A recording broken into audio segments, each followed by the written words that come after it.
Reading recently, again, about John Wesley. You know, I like reading about Wesley and Whitfield and that generation in the 1700s, the Great Revival. And one of the things that always sticks in my head is the fact that most of the aristocracy at the time were very, I say wealthy people, obviously they were wealthy people, but they were very proud people, very proud and full of their own self-importance.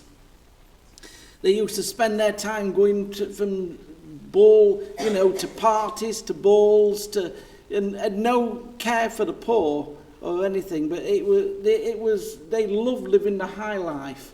They paid lip service to the Church of England, and one of their duties as Lord and Lady of the Manor would be to go to church on a Sunday morning, and quite often the minister would have to wait till they arrived before starting the service. And of course they had the seat of honour. Of course, one of the first people to be converted of the aristocracy, of course, was the Countess of Huntingdon. Many of you will have heard of the Countess of Huntingdon. The Countess of Huntingdon connection is still with us, apparently. But she was bold. She stood up against. She was converted under Whitfield. She stood up against, all her rich friends. In fact, she used to invite them to her drawing room in her stately home. She'd invite them to listen to Whitfield. And of course, in them days, people like Whitfield, they don't mince their words. And they would sometimes preach for an hour and a half, and really make them have it. And many people were converted amongst the aristocracy. Even a member of the royal family apparently was converted. And that was a big scandal at the time. We know, of course, Her Majesty, the late Queen, was a good Christian lady.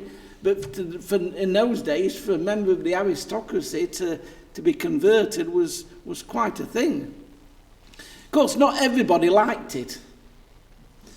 One of the people who was deeply offended by listening to Whitfield in the Countess of Huntingdon's drawing room was the Countess of Buckingham. She was a very proud lady, full of her own importance, and she wrote a very strong letter to the Countess of Huntingdon, and we have part of it here I think it's called in the Methodist thing. We have part of it now, and I'm going to read part of what the letter says. This is a deeply offended lady. She says, "I find the doctrines of the Methodists most repulsive and strongly tinted with impertinence and disrespect towards their superiors in endeavouring to lower all ranks and do away with all distinctions. It's monstrous to be told you have a heart as sinful as the common wretches that crawl on the earth.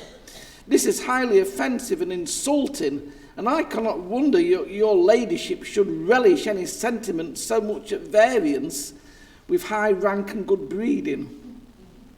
I guess she didn't go back a second time. Of course, at the time, she wasn't the only one filled with her own self-importance. Many of the country's famous poets and writers would spend a lot of their time in fashionable coffee houses in London speaking. Obviously, they all had their own special coffee house. An example is the well-known writer Samuel Johnson. And he went to a special coffee house in the Strand in an important part of London. And many people would come and listen to him.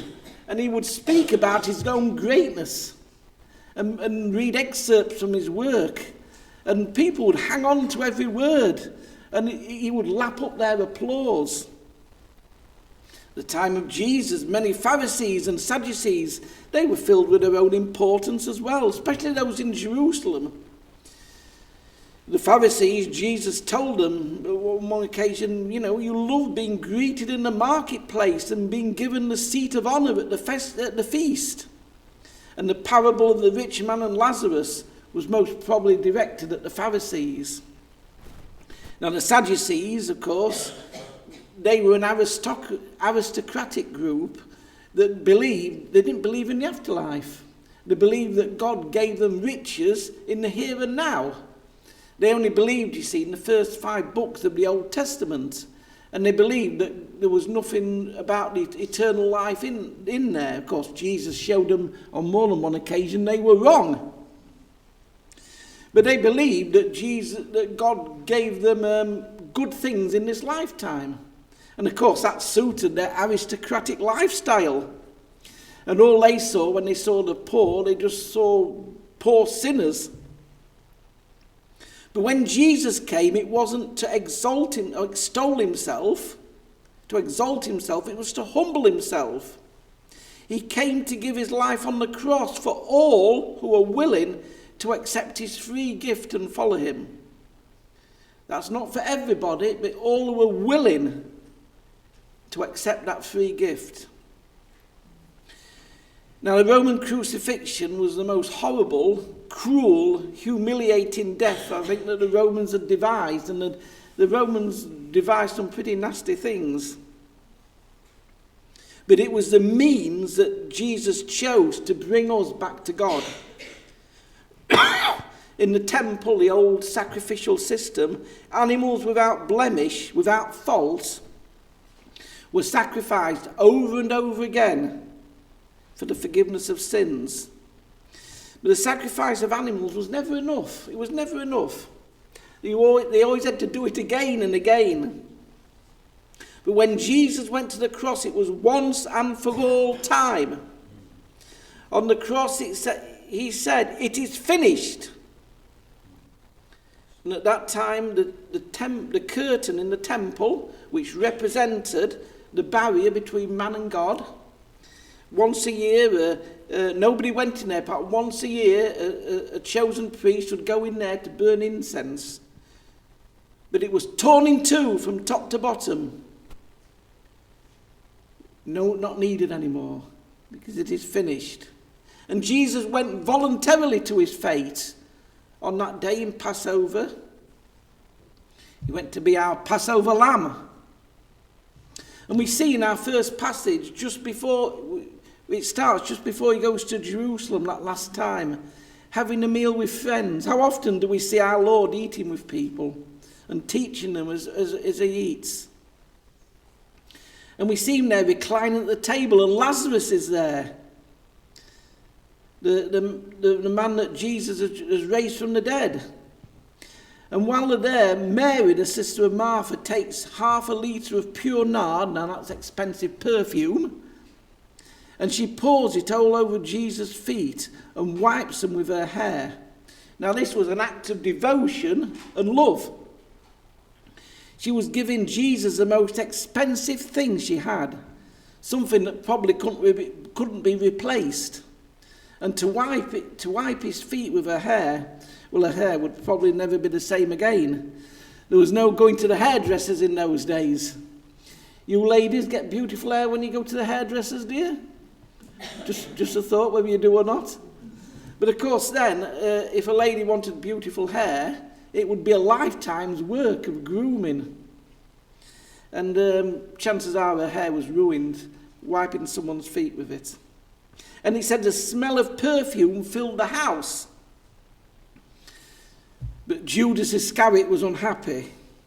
He said the perfume should be sold and the money given to the poor. Now we see from reading the passage that Judas had an ulterior motive. But before we look at Jesus, reading the other Gospels, we realise he wasn't alone in condemning the woman. Matthew's Gospel says it was disciples who were indignant, and Mark says that some of them present were indignant. So Judas was not alone. But I'm sure he expected Jesus to condemn the act, seeing as Jesus often spoke about helping the poor. But let's look at Judas a minute, the keeper of the money bag, helping himself to it, the person that betrayed Jesus. When he went out at night and it said it was dark. There's a sermon just on that line, isn't there, you could have. An altogether bad person. But the thing is with Judas, I'm sure he didn't start out like that. In Matthew chapter 10, it says that Jesus called the 12 disciples to him and gave them authority to drive out impure spirits and heal every disease and illness. And he sent them all out, not 11, but all 12 of them. There's nothing to say He wasn't a good disciple to begin with. But somewhere along the line, somewhere along the way, he lost his way. The love of money, the temptation of the money bag, we can only guess at the reasons. But there's a warning here for all of us. If Satan can get to one of Jesus' chosen 12, we all need to be on our guard. We all need to keep praying. We all need to keep praying. Because if Judas can be got at, none of us are safe. So back to the passage. And Jesus tells the disciples, leave her alone. It was intended that she should save this perfume for the day of my burial. You will always have the poor, but you'll not always have me. So Jesus is preparing to enter Jerusalem as king. The disciples knew something big was going to happen. But then Jesus is talking about his burial. The two things, they don't seem to go together, do they? But what the disciples would come to believe was defeat, disaster, would be the greatest victory of all, which would be achieved at the cross. So on with the narrative, and we see a large crowd gather once they find out Jesus is there. And they also want to see Lazarus, who had been raised from the dead. I mean, that's something you don't see every day, isn't it? And it was significant as well that Lazarus was in the tomb 4 days. Now that would be significant to the Jews. The Jews had this idea that they'd gained, that somehow the spirit would stay with the body for 3 days and then go. But for him to be in the tomb 4 days, that would be very significant to the Jews. But the chief priests were making their own plans.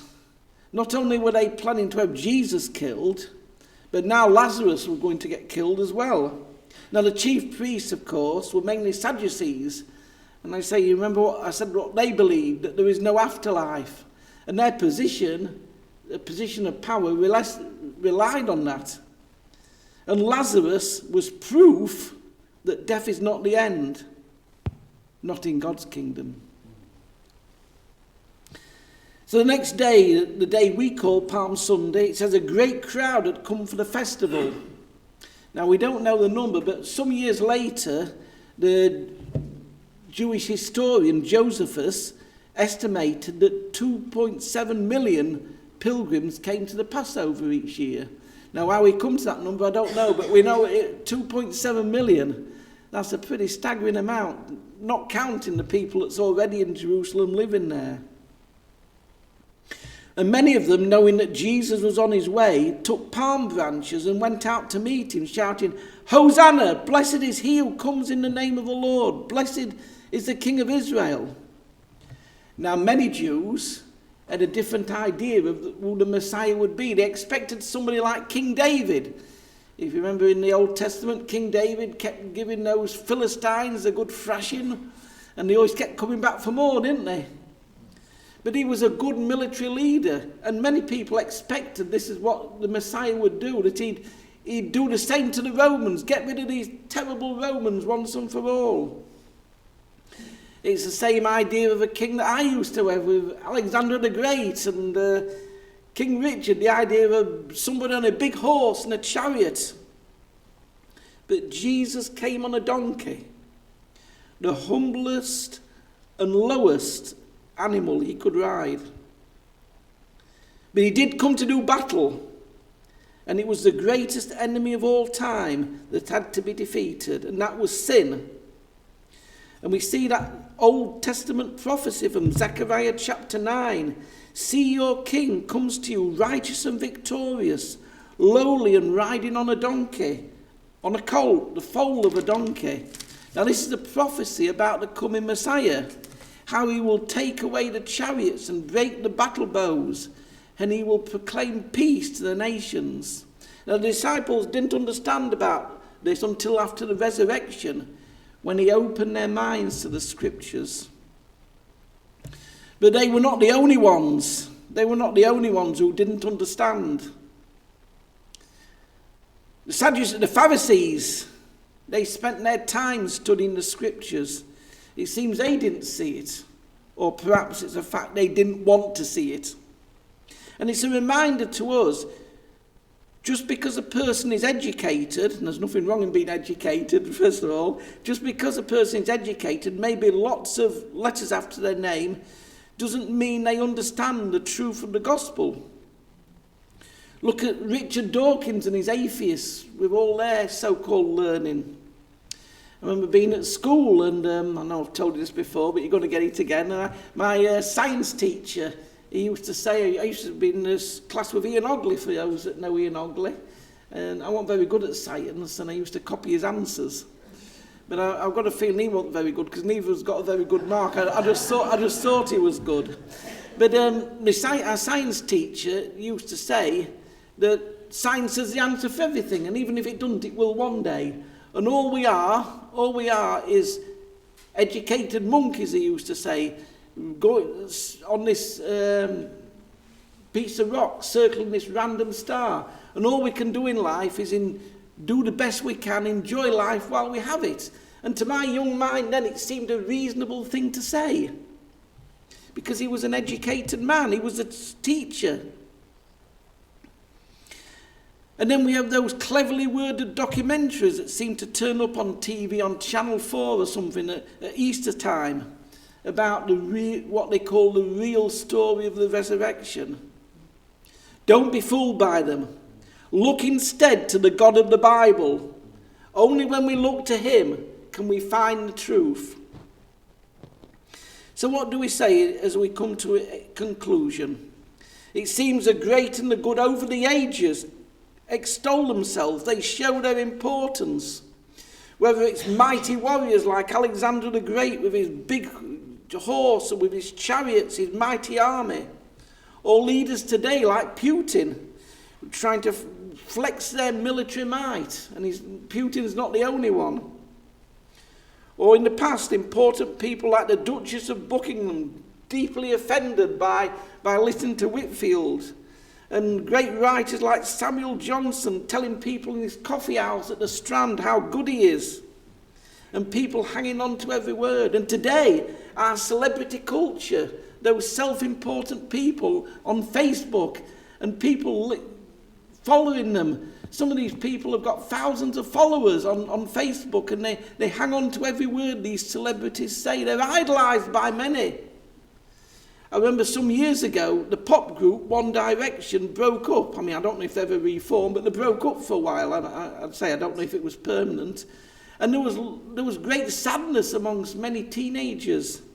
And there was one teenage girl on the television, and she said she felt like her whole life had come to an end. That's the grip that these people have on them. Then we see these educated Pharisees and Sadducees plotting to kill Jesus, plotting to get rid of, and Lazarus as well, the truth of the resurrection, just get rid of them.